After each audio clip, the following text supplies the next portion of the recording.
ನಿಮಗೆಲ್ಲ ಲಂಕಾ ದಹನ ಮಾಡಿದ ಹನುಮಂತನ ಕಥೆ ಗೊತ್ತು. ಸೀತೆ ಪತ್ತೆ ಹಚ್ಚಲು ಹೋಗಿ ರಾವಣನ ಖಾಸಗಿ ಉದ್ಯಾನವನವನ್ನೆಲ್ಲ ಹಾಳುಗೆಡವಿದರ ಪರಿಣಾಮ ಹನುಮನ ಬಾಲಕ್ಕೆ ಬೆಂಕಿ ಇಟ್ಟಿದ್ದ ಇಂದ್ರಜಿತು. ಆಗ ರಾವಣನ ಸ್ವರ್ಣಲಂಕೆಯನ್ನೇ ಸುಟ್ಟು ಬಂದಿದ್ದ ಹನುಮಂತ. ಆದರೆ ಇನ್ನೊಮ್ಮೆ ಇಡೀ ವಾನರ ಸೇನೆಯೇ ಸೇರಿ ಲಂಕೆಗೆ ಬೆಂಕಿ ಹಚ್ಚಿತ್ತು. ಈ ಎರಡನೇ ಸಲದ ಲಂಕಾ ದಹನದ ಬಗ್ಗೆ ನಿಮಗೆ ಹೆಚ್ಚಿನ ವಿವರಗಳು ಲಭ್ಯವಿಲ್ಲ ಅಂದರೆ ಈ ಸ್ಟೋರಿ ನೋಡಿ. ಸ್ಟೋರಿ ನೋಡೋಕ್ಕೂ ಮುನ್ನ ನೀವಿನ್ನೂ ನಮ್ಮ ಚಾನಲ್ನ ಸಬ್ಸ್ಕ್ರೈಬ್ ಆಗಿಲ್ಲ ಅಂದರೆ ಈ ಕೂಡಲೇ ಸಬ್ಸ್ಕ್ರೈಬ್ ಆಗಿ. ಅಲ್ಲದೆ ಮುಂದಿನ ವಿಡಿಯೋಗಳ ಅಪ್ಡೇಟ್ಗಳಿಗಾಗಿ ಬೆಲ್ ಬಟನ್ ಕೂಡ ಒತ್ತಿ. ಆಂಜನೇಯ ತಂದ ಸಂಜೀವಿನಿ ಬೆಟ್ಟದಿಂದ ಸಮಸ್ತ ವಾನರ ಸೇನೆ ಮತ್ತೆ ಉಸಿರಾಡಲಾರಂಭಿಸಿತು. ಸಾವಿನಿಂದ ಎದ್ದು ಬಂದ ಸುಗ್ರೀವನ ಸಿಟ್ಟು ಮುಗಿಲು ಮುಟ್ಟುತ್ತಿತ್ತು. ತನ್ನ ವಾನರ ಸೇನೆಗೆ ಈ ಗತಿ ತಂದ ಲಂಕೇಶನ ಪುತ್ರನ ಮೇಲೆ ಇನ್ನಿಲ್ಲದ ಸಿಟ್ಟು ಮೂಡಿತು ವಾನರ ರಾಜ ಕಿಷ್ಕಿಂಧ ಸಾಮ್ರಾಟ ಸುಗ್ರೀವನಿಗೆ. ಎಚ್ಚರಗೊಂಡವನೇ ಮೊದಲು ಆಡಿದ ಮಾತೆ ಆಕ್ರಮಣ. ಹನುಮನ ಬಳಿ ಹೋದವನೇ ನಾವ್ಯಾಕೆ ಲಂಕೆಗೆ ನುಗ್ಗಬಾರದು, ಸುಮ್ಮನೆ ನುಗ್ಗುವುದಲ್ಲ, ಅಗ್ನಿಹಸ್ತರಾಗಿ ನುಗ್ಗೋಣ, ಸಮಸ್ತ ಲಂಕೆಯನ್ನು ಭಸ್ಮ ಮಾಡೋಣ. ರಾತ್ರಿಯೂ ಆಗಿದೆ, ಇದೇ ಪ್ರಶಸ್ತ ಸಮಯ, ನಮ್ಮ ಕ್ರೋಧಾಗ್ನಿ ಉರಿಯಲು ಎಂದ ಸುಗ್ರೀವ. ಕೊಳ್ಳಿ ಹಿಡಿದು ಲಂಕೆಯತ್ತ ಹೊರಟೇ ಬಿಟ್ಟರು ಕಪಿನಾಯಕರು. ವಾನರ ಸೈನ್ಯ ಕಪಿಗಳ ಆವೇಗ ಆವೇಶ ನೋಡಿ ಬಾಗಿಲು ಕಾಯುತ್ತಿದ್ದ ರಾಕ್ಷಸರು ಓಡಿ ದಿಕ್ಕಾಪಾಲಾದರು. ಲಂಕೆಗೆ ಬೆಂಕಿ ಕೊಟ್ಟೆ ಬಿಡ್ತು ವಾನರ ಸೇನೆ. ಧಗ ಧಗಿಸಿತು ರಾವಣನ ಸ್ವರ್ಣಲಂಕೆ ಎರಡನೇ ಬಾರಿ.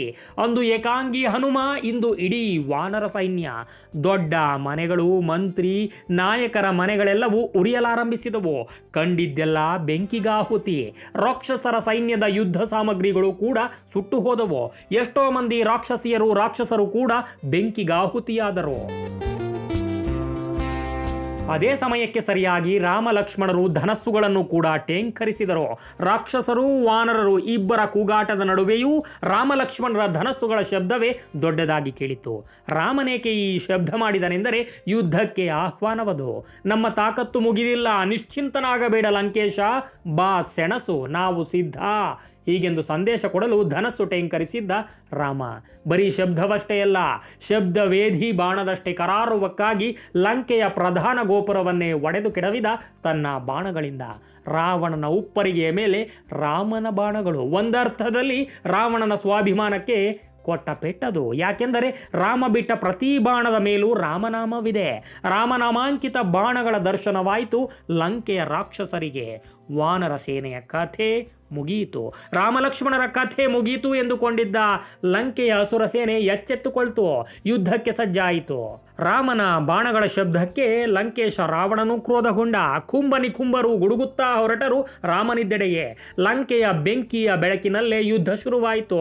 ಕಂಪನ ಎಂಬ ರಾಕ್ಷಸ ಅಂಗದನನ್ನ ಯುದ್ಧಕ್ಕೆ ಕರೆದ. ಕಂಪನನ ಗದಾಪ್ರಹಾರಕ್ಕೆ ಅಂಗದನ ಪರ್ವತ ಪ್ರಹಾರವೇ ಉತ್ತರ. ಕಂಪನ ಕುಸಿದು ಉಸಿರು ಚೆಲ್ಲಿದ.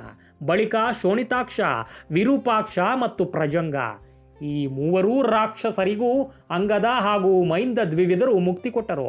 ರಾಕ್ಷಸ ಸೇನೆ ನಾಶವಾಗ್ತಿರೋದನ್ನು ನೋಡಿ ಅಸುರ ನಾಯಕ ಕುಂಭ ಕ್ರೋಧನಾದ. ತಾನೂ ಘನಘೋರ ಯುದ್ಧಕ್ಕಿಳಿದ. ಕುಂಭ ಧನುರ್ವಿದ್ಯಾ ಪ್ರವೀಣನಾಗಿದ್ದವ. ಇಂದ್ರಧನಸ್ಸಿನಂತೆ ಶೋಭಿಸುತ್ತಿತ್ತು ಕುಂಭನ ಧನುಸ್ಸು. ಒಂದೇ ಬಾಣದಿಂದ ವಾನರ ವೀರ ದ್ವಿವಿಧನನ್ನ ಕೆಡವಿಬಿಟ್ಟ. ಇದನ್ನು ನೋಡಿದ ಮತ್ತೊಬ್ಬ ವಾನರ ವೀರ ಮೈಂದ ದೊಡ್ಡ ಬಂಡೆಯನ್ನೇ ಕುಂಭನ ಮೇಲೆಸೆದ. 5 ಬಾಣಗಳನ್ನು ಒಟ್ಟೊಟ್ಟಿಗೆ ಬಿಟ್ಟ ಕುಂಭ ಮೈಂದ ಎಸೆದ ಬಂಡೆಯನ್ನ ಪುಡಿ ಪುಡಿ ಮಾಡಿದ. ಮುಂದೆ ಅಂಗದನ ಮೇಲೆ ಬಾಣ ಪ್ರಯೋಗಿಸಿದ. ಆದರೆ ಅಂಗದನಿಗೆ ಏನೇನೂ ಆಗಲಿಲ್ಲ. ಇದರಿಂದ ಸಿಟ್ಟಿಗೆದ್ದ ಕುಂಭ ಅಂಗದನ ಹುಬ್ಬಿಗೆ ಗುರಿಯಿಟ್ಟು ಬಾಣ ಬಿಟ್ಟ. ಬಾಣದ ಏಟಿಗೆ ಅಂಗದನ ಕಣ್ಣಲ್ಲಿ ರಕ್ತ ಹರಿಯಲಾರಂಭಿಸಿತು. ತನ್ನ ಒಂದೇ ಕೈಯಿಂದ ಮರಕಿತ್ತು ಪ್ರತಿದಾಳಿಗೆ ಸಜ್ಜಾದ ಅಂಗದ. ಆದರೆ ಅಷ್ಟರಲ್ಲಿ ಕುಂಭ ಬಾಣ ಪ್ರಯೋಗಿಸಿ ಅಂಗದ ಹಿಡಿದಿದ್ದ ಮರವನ್ನೇ ತುಂಡರಿಸಿಬಿಟ್ಟ. ಅಂಗದನಿಗೆ ಯುದ್ಧದಲ್ಲಿ ಹಿನ್ನಡೆಯಾಗುತ್ತಿದೆ. ಕುಂಭ ಪರಾಕ್ರಮ ಮೆರೆಯುತ್ತಿದ್ದಾನೆ. ಅಂಗದನ ಈ ಹೋರಾಟ ನೋಡಿದವರೇ ಒಂದಷ್ಟು ವಾನರನ್ನ ಕರೆದುಕೊಂಡು ಅಂಗದನ ಬಳಿ ಹೋಗುವಂತೆ ಜಾಂಬವಂತನಿಗೆ ಕರೆಕೊಟ್ಟ ರಾಮ. ಆದರೆ ಕುಂಭನ ಬಾಣ ಪ್ರಯೋಗದಿಂದಾಗಿ ಇತರ ಕಪಿಗಳು ಹತ್ತಿರವೂ ಸುಳಿಯಲಾಗಲಿಲ್ಲ. ಆಗ ಸುಗ್ರೀವನೇ ಧಾವಿಸಿ ಬರಬೇಕಾಯಿತು. ನಾನಾ ಪ್ರಕಾರದ ಪರ್ವತಗಳನ್ನೆಸೆದ ಸುಗ್ರೀವ, ಆದರೆ ಅದೆಲ್ಲವನ್ನೂ ಧ್ವಂಸ ಮಾಡಿಬಿಟ್ಟ ಕುಂಭ. ಎಷ್ಟೇ ಆದರೂ ಪರಾಕ್ರಮಿ ಕುಂಭಕರ್ಣನ ಮಗ. ಅಪ್ಪ ಕುಂಭಕರ್ಣನ ಸಾವು, ದೊಡ್ಡಪ್ಪ ರಾವಣನಿಗಾದ ಅವಮಾನಕ್ಕೆ ಪ್ರತೀಕಾರ ತೆಗೆದುಕೊಳ್ಳಲೇಬೇಕು ಎಂದು ನಿಶ್ಚಯಿಸಿ ನಿಂತಿದ್ದ ಅಪ್ರತಿಮ ಶೂರ ಕುಂಭ. ಆದರೆ ಕುಂಭನ ಬಾಣ ಪ್ರಯೋಗದ ನಡುವೆ ಅವನ ಧನಸ್ಸನ್ನು ಕಸಿದು ಬಿಟ್ಟ ಸುಗ್ರೀವ. ಧನುಸ್ಸಿಲ್ಲದೆ ನಿಂತಿದ್ದಾನೆ ಕುಂಭ. ಆದರೆ ದಾಳಿ ಮಾಡಲಿಲ್ಲ ಸುಗ್ರೀವ. ಯಾಕೆಂದರೆ ದಣಿದವರ ಮೇಲೆ ಆಕ್ರಮಣ ಮಾಡಬಾರದು ಅನ್ನೋದು ರಾಮನ ಯುದ್ಧ ನೀತಿಯಾಗಿತ್ತು. ಇದೇ ಕಾರಣಕ್ಕೆ ವಿಶ್ರಾಂತಿಯ ಆಹ್ವಾನ ಕೊಟ್ಟ ಸುಗ್ರೀವ. ಓ ಕುಂಭ, ನಿನ್ನ ವೀರತ್ವ, ಬಾಣದ ವೇಗ ಅದ್ಭುತ. ನೀನು ಪ್ರಹ್ಲಾದ, ಕುಬೇರ ಅಷ್ಟೇ ಏಕೆ, ಇಂದ್ರನಿಗೂ ಸಮಾನನಂತೆ ಯುದ್ಧ ಮಾಡುತ್ತಿದ್ದೀಯಾ ಈ ದಿನ. ಕುಂಭಕರ್ಣನಿಗೆ ತಕ್ಕ ಮಗ ನೀನು. ಆ ನಿನ್ನ ದೊಡ್ಡಪ್ಪ ರಾವಣನದು ವರದಾನದ ಬಲವಷ್ಟೇ, ಆದರೆ ನಿನ್ನಪ್ಪನದು ಸ್ವಂತ ಸಾಮರ್ಥ್ಯ. ಅಂತೆಯೇ ನೀನು ಕೂಡ ವೀರತ್ವದಿಂದ ಹೋರಾಡುತ್ತಿರುವೆ. ಆದರೆ ನೀನು ಬಳಲಿದ ಹೊತ್ತಿನಲ್ಲಿ ನಿನ್ನನ್ನು ಕೊಂದರೆ ನಮ್ಮ ರಾಮ ಒಪ್ಪುವುದಿಲ್ಲ. ವಿಶ್ರಾಂತಿ ಬೇಕಾದರೆ ತೆಗೆದುಕೋ ಎಂದ ಸುಗ್ರೀವ. ಸುಗ್ರೀವನ ಈ ಮಾತುಗಳಿಂದ ಕುಂಭನ ಆತ್ಮಾಭಿಮಾನಕ್ಕೆ ಪೆಟ್ಟು ಬಿದ್ದಂತೆನಿಸಿತು. ರಥವಿಳಿದು ಬಂದವನೇ ಮಲ್ಲ ಯುದ್ಧಕ್ಕೆ ತಯಾರಾದ. ಇದನ್ನು ನೋಡಿದ ಸಿಟ್ಟಾದ ಸುಗ್ರೀವ ಕುಂಭನನ್ನ ಸಮುದ್ರಕ್ಕೆ ಎತ್ತೆಸೆದು ಬಿಟ್ಟ. ಆದರೆ ಮತ್ತೆ ಸುಗ್ರೀವನಿರುವಲ್ಲಿಗೇ ಎದ್ದು ಬಂದ ಕುಂಭ ಬಂದವನೇ ವಜ್ರಮುಷ್ಟಿಯಿಂದ ಸುಗ್ರೀವನೆದೆಗೆ ಗುದ್ದಿಬಿಟ್ಟ. ವಕ್ಷಸ್ಥಳದ ಚರ್ಮವೇ ಕಿತ್ತು ಹೋಯಿತು ಸುಗ್ರೀವನಿಗೆ.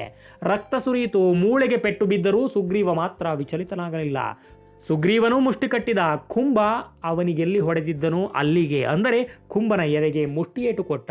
ಕುಂಭ ಮತ್ತೇಳಲೇ ಇಲ್ಲ. ಕುಂಭಕರ್ಣನ ಮಗನ ಕಥೆ ಅಲ್ಲಿಗೆ ಮುಗೀತು. ಕುಂಭನ ಸಾವನ್ನ ನೋಡಿದವನೇ ನಿಕುಂಭ ಸುಗ್ರೀವನತ್ತ ಚಿತ್ಕರಿಸುತ್ತಾ ಆಕ್ರಮಣಕ್ಕೆ ಬಂದ. ತನ್ನ ವಿಶೇಷವಾದ ಆಯುಧ ಪರಿಗವನ್ನ ಮೇಲೆತ್ತಿದ. ಯಮದಂಡದಂತಿತ್ತು ಆ ಪರಿಗ. ಗರಗರನೆ ತಿರುಗಿಸಿದವನೇ ಗರ್ಜಿಸಿದ. ಆದರೆ ಅಷ್ಟೊತ್ತಿಗೆ ನಿಕುಂಭನ ಎದುರು ನಿಂತವನು ಹನುಮಂತ.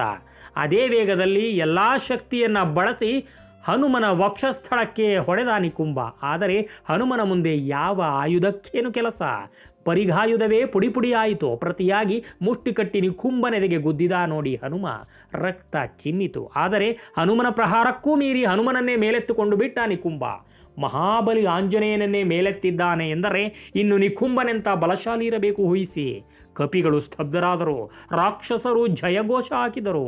ಆದರೆ ತನ್ನನ್ನೇ ಹೊತ್ತೊಯ್ಯುತ್ತಿದ್ದ ನಿಕುಂಭನಿಗೆ ಗುದ್ದಿದ ಹನುಮಂತ ತನ್ನನ್ನು ತಾನು ಬಿಡಿಸಿಕೊಂಡು ಭೂಮಿಗೆ ಹಾರಿದ.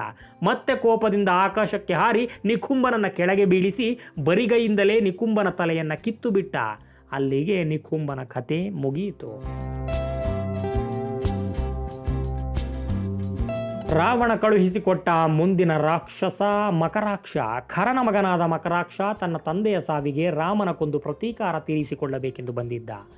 ವಾನರರನ್ನು ಹಿಮ್ಮೆಟ್ಟಿ ರಾಮನನ್ನೇ ಹುಡುಕಿದ. ಕೊನೆಗೆ ರಾಮಲಕ್ಷ್ಮಣರನ್ನು ಕಂಡು ತಾನೇ ಕೂಗಿ ಕರೆದ. ನಿನಗೆ ಯಾವುದು ಅಭ್ಯಾಸವಿದೆಯೋ ಅದರಲ್ಲೇ ಯುದ್ಧ ಮಾಡು ಎಂದು ಲೋಕೈಕ ವೀರ ರಾಮನಿಗೆ ಸವಾಲು ಹಾಕಿದ ಮಕರಾಕ್ಷ. ನಕ್ಕ ರಾಮ, ನಿನ್ನಪ್ಪನನ್ನು ಕೊಂದವನು ನಾನೇ ಎಂದ. ತಂದೆಯ ನೆನಪಾಗಿ ಮತ್ತಷ್ಟು ಸಿಟ್ಟಾಯಿತು ಮಕರಾಕ್ಷನಿಗೆ. ಬಾಣಗಳ ಮಳೆಗರೆದ. ಒಂದು ಬಾಣವೂ ರಾಮನನ್ನು ತಾಗಲಿಲ್ಲ. ಪ್ರತಿಯಾಗಿ ಕೋಪಗೊಂಡ ರಾಮ ಮಕರಾಕ್ಷನ ಧನುಸ್ಸು ರಥವನ್ನು ಧ್ವಂಸ ಮಾಡಿದ. ಇದಾದ ಮೇಲೆ ಶೂಲ ಪ್ರಯೋಗಕ್ಕೆ ಮುಂದಾದ ಮಕರಾಕ್ಷ ಅದನ್ನು ಕತ್ತರಿಸೆಸೆದ ರಾಮ. ಈಗ ಲಂಕೆಯ ಮಹಾವೀರರೆಲ್ಲ ಮಣ್ಣಾಗಿ ಹೋದರು. ಉಳಿದವರು ರಾವಣ ಮತ್ತವನ ಮಗ ಇಂದ್ರಜಿತು ಮಾತ್ರ. ಮುಂದೇನು? ಇಂದ್ರಜಿತುವಿನ ರಣತಂತ್ರವೇನಾಗಿತ್ತು? ಮಾಯೆಯ ಸೀತೆಯನ್ನು ಸೃಷ್ಟಿಸಿ ಎಂತಹ ಕೆಲಸ ಮಾಡಿದ್ದ ಇಂದ್ರಜಿತು? ಆಗ ಹನುಮ ಮಾಡಿದ್ದೇನು? ಈ ರಹಸ್ಯವನ್ನು ವಿಭೀಷಣ ಹೇಗೆ ಕಂಡುಹಿಡಿದ? ಮುಂದಿನ ಸಂಚಿಕೆಯಲ್ಲಿ ತಿಳಿಸಿಕೊಡ್ತೀವಿ ಈ ರೋಚಕ ಕ್ಷಣಗಳ ರಹಸ್ಯವನ್ನು. ಅಲ್ಲಿವರೆಗೂ ಟೇಕ್ ಕೇರ್ ಡಿಯರ್ ಫ್ರೆಂಡ್ಸ್. ನೀವಿನ್ನೂ ನಮ್ಮ ಚಾನಲ್ನ ಸಬ್ಸ್ಕ್ರೈಬ್ ಆಗಿಲ್ಲ ಅಂದರೆ ಈ ಕೂಡಲೇ ಸಬ್ಸ್ಕ್ರೈಬ್ ಆಗಿ. ಅಲ್ಲದೆ ಮುಂದಿನ ವಿಡಿಯೋಗಳ ಅಪ್ಡೇಟ್ಗಳಿಗಾಗಿ ಬೆಲ್ ಬಟನ್ ಕೂಡ ಒತ್ತಿ. Thank you.